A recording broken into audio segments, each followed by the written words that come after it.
someone who's not a decent human being is Minoru Suzuki. And I say that completely in storyline. Minoru Suzuki has been picking on poor Jushin Thunder Liger for like the last 4 months. He's such a dick. Well, Jushin Thunder Liger had 0 fucks left to give last night, this morning, I don't know how you want to phrase that, during the Destruction in Kobe event. Liger jumped Suzuki from behind to open the match.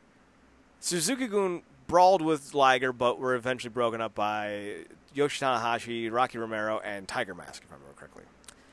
A match briefly took place before Liger was stuck in the ring with Suzuki. Suzuki again tried to take Liger's mask off, but Liger was able to fight it off.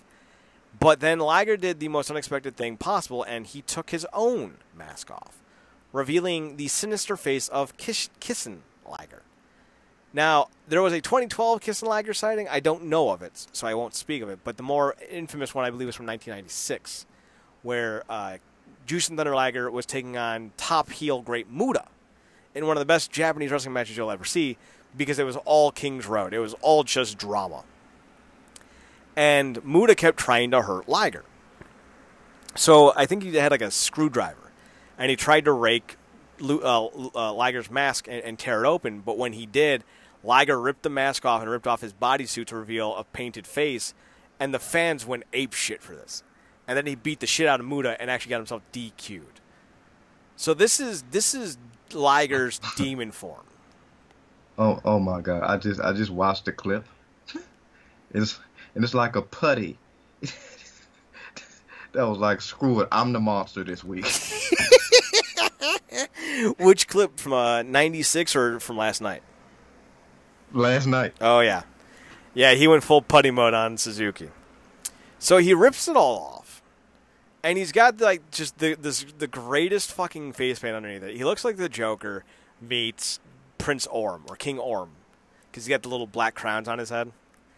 And Suzuki is like, I didn't come to fuck with this. I've never seen that man run in all of my New Japan films. He was like, shit, no. So Liger picks up like a wrench that they use to tighten the turnbuckle with, but it has a sharp edge to it. He then charges at Suzuki, who's up against the table. Suzuki bails out of the ring, and Liger stabs the table. And the memes after this were bountiful, because it's basically just Liger stabbing a table. Suzuki running from Liger is amazing.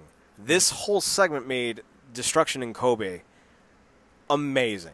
And with this being Liger's swan song, the idea that we're going to be getting a Kishin Liger match, more than likely down the road against Suzuki, to me is very, very, very delicious.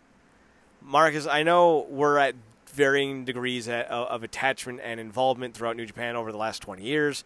You know, I'm certainly not going to sit here and say that I've been a New Japan diehard my entire life, but I've known about the Kishin Liger thing for 13 years or so.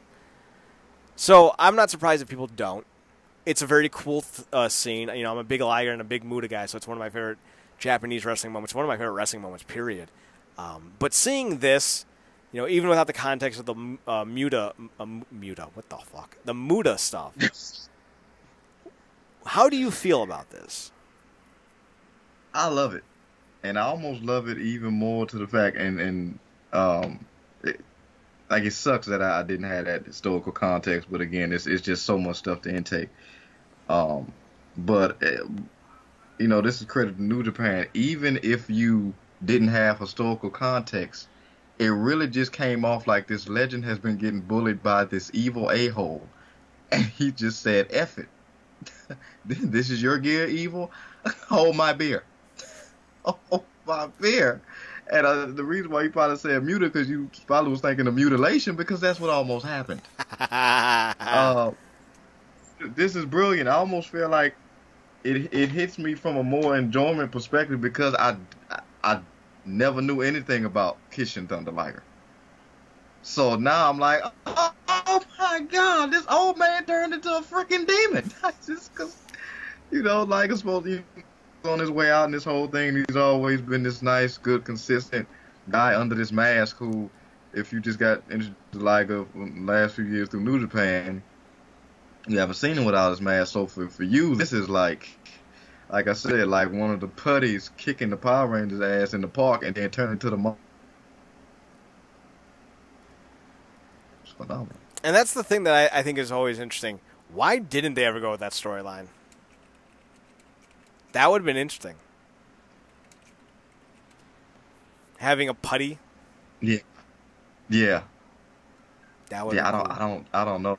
It would have. I mean, you already said because you know it gets to a point where you know what's gonna happen. You send these putties, and then we already talked about it. The upgraded putties were easier than the regular putties. They had a fucking self-destruct button. Like, what are you doing?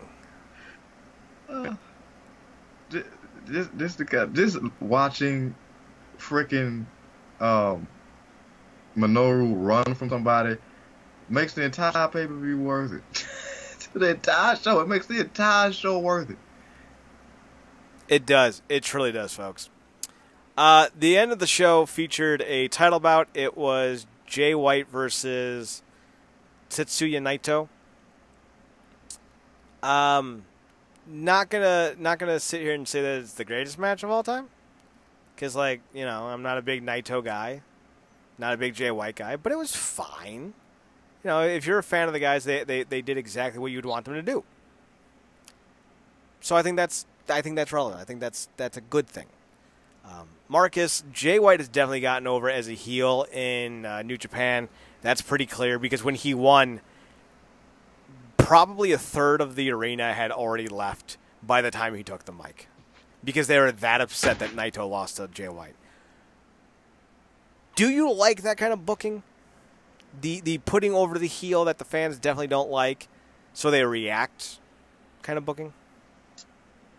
I think it's a particular thing with Naito because I feel like they've been waiting so long for him to get back in that world title picture or get it put on him, and this feels like a derailment of that.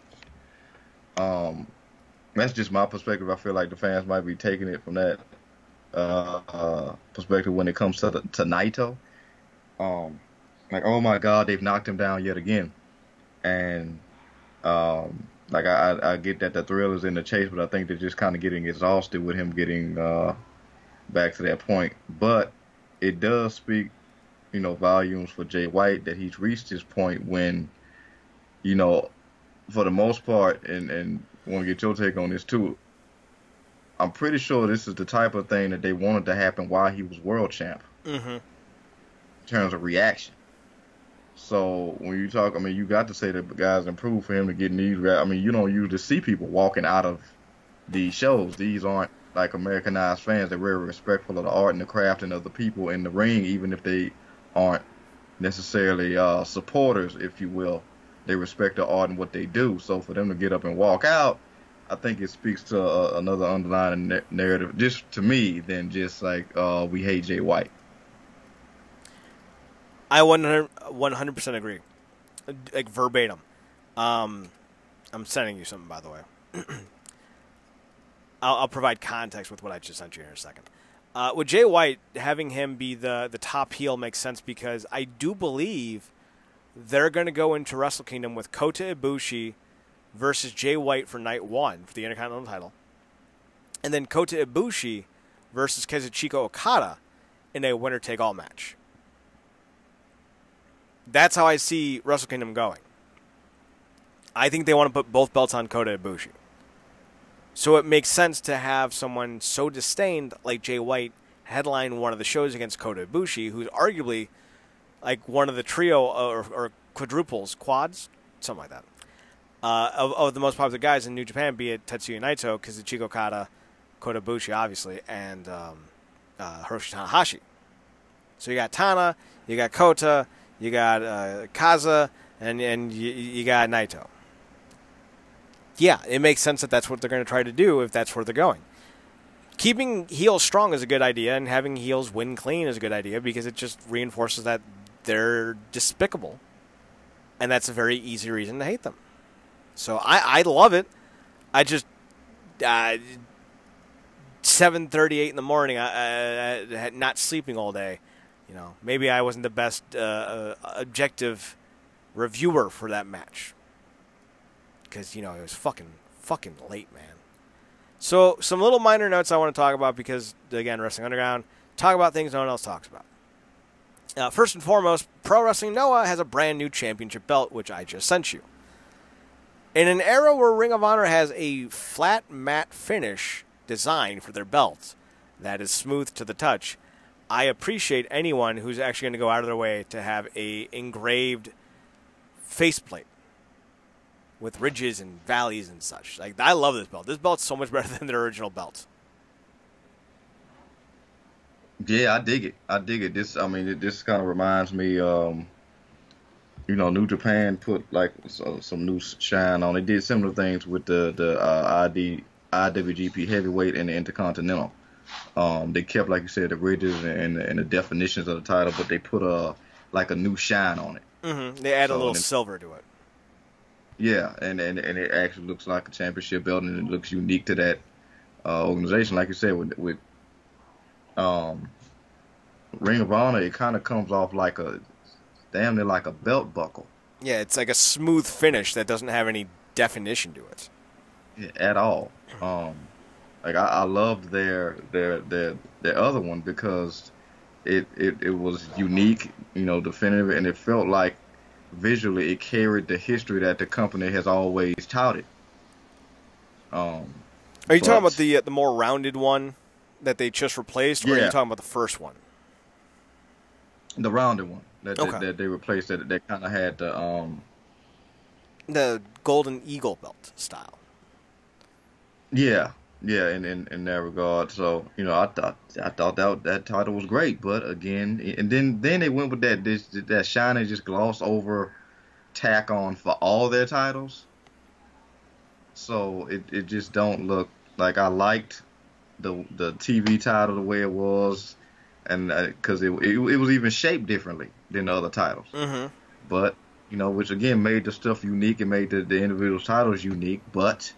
They trying to, I guess, ride a wave or whatever the explanation was for it. But this is beautiful. This is a title. This is something that you would want to wear, similar to what what they do in New Japan. So this is, I think, what they should go with. I don't know who designed Ring of Honor's titles, but I almost feel like they went a cheaper route. I wouldn't be surprised if they went to that toy company that they have making their toys and asked them to do it. Oh my god. It's not great. Another piece of minor Noah notes that I want to touch on. So we know that Fuji is coming to Impact for the Bound for Glory weekend.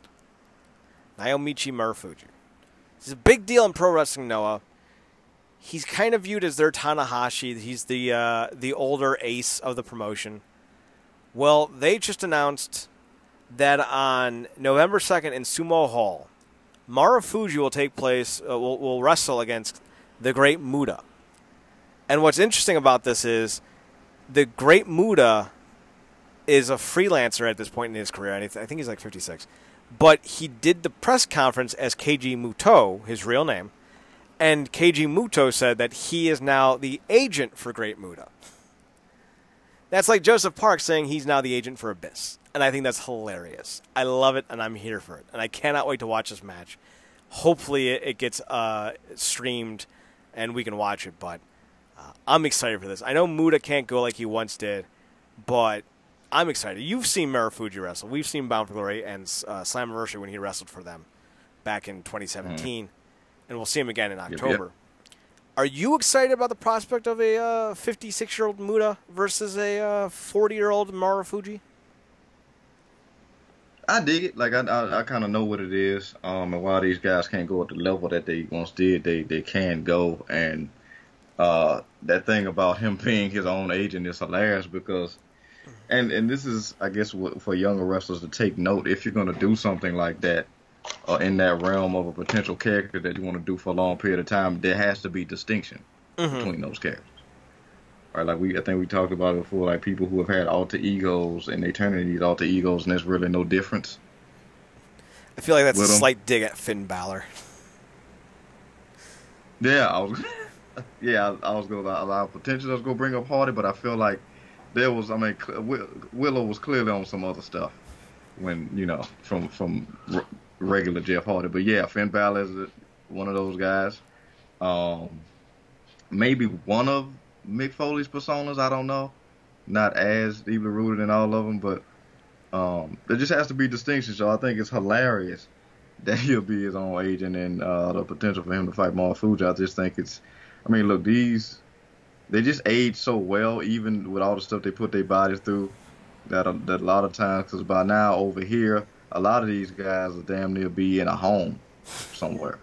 Unfortunately, but that gene pool, man, it's unique. So yeah, I dig it, and I think they know what they can do enough to make it still feel like a quality match. So I feel like when we talk about Willow, I don't believe Jeff Hardy was on something to get to Willow.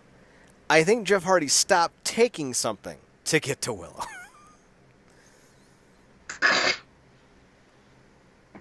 I feel like Jeff Hardy's the alter ego, and Willow is the true personality. That's funny, and that almost be something really cool to maybe explore one day when we just like, F it, we need a random thing for a podcast to do. Do you like a full fake deep dive into it? Yeah, a full fake deep dive into it. But I wasn't even talking about drugs when I was saying on something. Like I was just like on a completely different mindset, which again would naturally lead you back to drugs, ironically.